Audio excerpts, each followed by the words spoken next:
Tell us about situations where you behaved like a real pervert in childhood. My parents often hosted foreign exchange students at our house.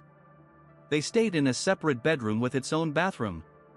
My room was right next to theirs. Each room had bay windows, and I would place a mirror in their room and mine, opposite each other, in such a way that I could watch the girls shower. From ages 7 to 15, I watched as hot and not so hot French, Spanish, and German girls showered. I must have seen about 60 girls. I knew it was wrong, but I was young and aroused, and the internet didn't exist back then. By the way, become our patron via the link in the description and listen to our episodes in the background without ads or censorship, as well as exclusive spicy episodes that didn't make it to YouTube due to platform restrictions. Moving on, this happened when I was a teenager vacationing with my family. I decided to break away from everyone and check out the girls at the resort. Approaching the pool area, I noticed a woman lying face down on a lounger. The bottom part of her bikini was narrow, so part of her vagina was visible. I kept walking past her, again and again, to imprint the image in my mind and use it later. When I felt I'd seen enough, I turned and headed back to my room. But then I saw my dad approach the woman and sit next to her. It was my mom. I lived in an old apartment building with thin walls. I had two very hot neighbors. I always thought they were very loud. My room was next to their bathroom, and in my built-in closet, there was a panel that separated our apartments. One of them sang in the shower, and she had a beautiful voice. The other had a habit of masturbating and making soft moaning sounds every morning. I got caught up in the sounds of their strange shower rituals. I regret the day I looked behind that panel and saw a tangle of plumbing, exposed wires, and a broken electrical outlet that, fortunately, provided a fantastic view into their apartment, a dream for any guy. After some time, I got to know them closely. We occasionally drank beer and cooked together. One day, while having dinner with them, they asked which one of them I jerked off to more. They knew I was spying on them. I've never blushed so hard in my life, but I didn't stop peeking at them from time to time. I noticed slight smirks on their faces. I was very sad when they moved out of that apartment. Some guy named Steve moved in. When I was in 8th grade, I was ridiculously in love with a friend.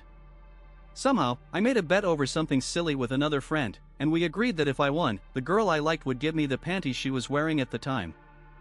The friend I bet with would never have given me her underwear, but the girl I liked was somehow involved in the bet, probably because we were all young and foolish.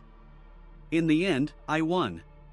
At the end of the evening, the girl, clearly nervous, went to the bathroom and took off her panties. She came out, embarrassed that she was no longer wearing underwear under her dress, and slipped the balled-up black cotton panties into my hand. This post would already seem creepy enough if I just said I got really turned on when I held her recently worn, still warm underwear. But, alas, it gets worse. That night, I went home and thoroughly examined the panties, from the smell to the traces of white discharge left on the inside of those perfect black panties. Before bed, I placed them under my pillow but put my hand under my head so it would touch them all the time. In the middle of the night, I woke up, sniffed them again, and I think I even licked them, which is even worse. In the morning, I wore them for a while to feel an indirect connection between my genitals and hers. But the most interesting part? I was afraid my parents would find them, so I couldn't keep them for long. I cut them into strips and made a bracelet, which I wore for several weeks. I even bragged about it, proudly showing off my wrist with the ugly homemade bracelet. Though it was a highly inappropriate situation, years later, we started dating. I told her I made the bracelet from her panties but didn't mention the other things I did with them. Probably for the best.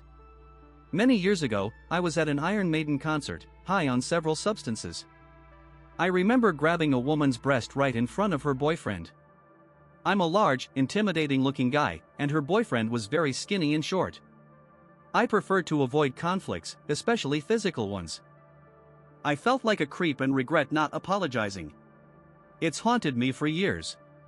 When I was 16, I went to visit a friend who lived in another state. I ended up staying at her house, where she lived with her mom and 3 sisters. The house was very old, with plenty of holes in the walls through which you could peek into the bathrooms or neighboring bedrooms. The second-floor balconies had gaps through which you could see what was happening downstairs. Even worse, one of the bathrooms had a knee-length curtain instead of a door. Naturally, I couldn't control myself. All the sisters and their friends were attractive, and I wanted to see them naked. As a sexually obsessed teenager, I started spying on the three girls. I deliberately looked under the curtains serving as the bathroom door to see them shower. I go up to the second floor and peek through the floor gaps at the oldest sister, though I didn't see much, usually just her in a shirt and underwear. I get up in the middle of the night to spy on her room, hoping to see something. The youngest often walked around her room naked, so I paid special attention to her. She liked to stand in front of the bathroom mirror for a long time, so I even considered buying a small camera to photograph her after her shower but never did. I didn't often get to see naked girls, so you can imagine how thrilled I was to discover this goldmine. But then, one day, I went to visit my friend at the place where she worked part-time and noticed something strange in her behavior. She ignored me, as did all her friends, which was very odd. I didn't think much of it, but when I got back to the house, one of her friends was there and told me, "There are rumors going around town that you're spying on girls. Be careful." I was stunned to hear this and immediately understood why everyone was ignoring me. I was caught, and the whole town knew about it. It was a small town, so I guess someone from the house told my friend, she told her co-workers, they told their friends, and so on. I became the town's biggest pervert.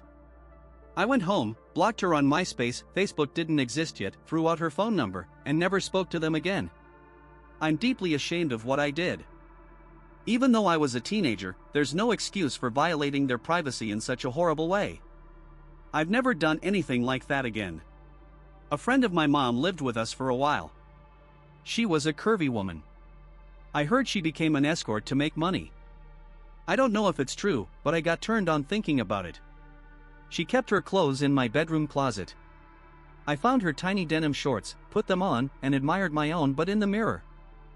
She was quite busty, and once she forgot her bra in my bathroom. I sometimes wore it, stuffing the cups with toilet paper and jerking off. I often visited a friend's house, where he had a younger sister he was very protective of. I'd known them for years. Then she hit puberty, and she developed huge breasts, a hereditary trait in their family. I watched her a few times as she ran, she played soccer, so she had a toned body. When I visited, I'd tell my friend I needed to take a dump, then go to her room and touch or sniff her panties and bras. I loved licking the bra cups around the nipple area. Later, I even dated her for about a year but didn't tell her about the creepy things I did with her clothes. I'll tell you about one of my worst actions. My uncle's girlfriend had a daughter around my age who spent the summer with us. She was beautiful, with everything in the right places. She wasn't very talkative, but we often watched TV together. Most of the time, while sitting in front of the TV, I stared at her, captivated by her beauty. I took every opportunity to touch her. When we sat on the couch, I'd stretch my leg toward her to brush against her legs or something else. It ended with me groping her crotch while she was asleep and, on another occasion, licking her breasts while she was asleep. I think she woke up and saw me. I pulled back and pretended to be asleep. Many years ago, my wife and I were renting an apartment. The couple across from us went on vacation and asked my wife to look after their cats. One day, my wife called me from work, saying she forgot to feed the cats that morning. So, I grabbed the key and went to their apartment. One of the cats was old and fat, so he needed to be fed separately. When I entered the apartment, I only saw the normal-sized cat sitting and waiting to be fed. The fat cat was nowhere to be found, so I started looking for him. I finally guessed he might be under the bed, and there he was. While pulling him out, I saw a videotape with no labels or writing. Naturally, I assumed it was a homemade video. I decided to be a good guy and not touch it. I fed the cats and went home. The next morning, my wife was called into work early. I worked evenings, so I was home alone in the mornings. She asked me to feed the cats again since she was in a rush. I went back to the neighbor's apartment, and, of course, the cat was under the bed again. I pulled him out, took him to the kitchen, and put out his food. He didn't want to eat and just sat there, so I had to wait until he decided to eat. Curiosity got the better of me, and I grabbed the tape from under the bed, popped it into their VCR, and confirmed I was right. I should mention the neighbor was about 35, average looking, and his wife was around 30, quite attractive with a regular face but an excellent, toned, and firm body, though her breasts were very small. I thought about rewinding the tape and watching it from the start, but then I had an even better idea. I ran to our apartment, grabbed our old-school, full-sized VHS camera and a blank tape, put them in a grocery bag to make it less obvious, though I didn't run into anyone anyway, and went back to the neighbor's apartment. I hooked up my camera to their VCR and made a copy of their tape. The video was about 30 minutes long. I put everything back in place and went home. Naturally, I hid the tape in a secret spot and only took it out when my wife wasn't home. Over the next few months, I used it a lot. The neighbors never suspected anything, but my wife and I moved about 5 months later. I was paranoid that if I packed the tape with our stuff, my wife would find it. So, I broke the tape, destroyed the film, gathered the pieces, and put them in a trash bag with old newspapers. I threw the bag in the dumpster of a nearby apartment complex. Be sure to subscribe to our channel so you don't miss new, super interesting discussions. In the meantime, check out our other videos.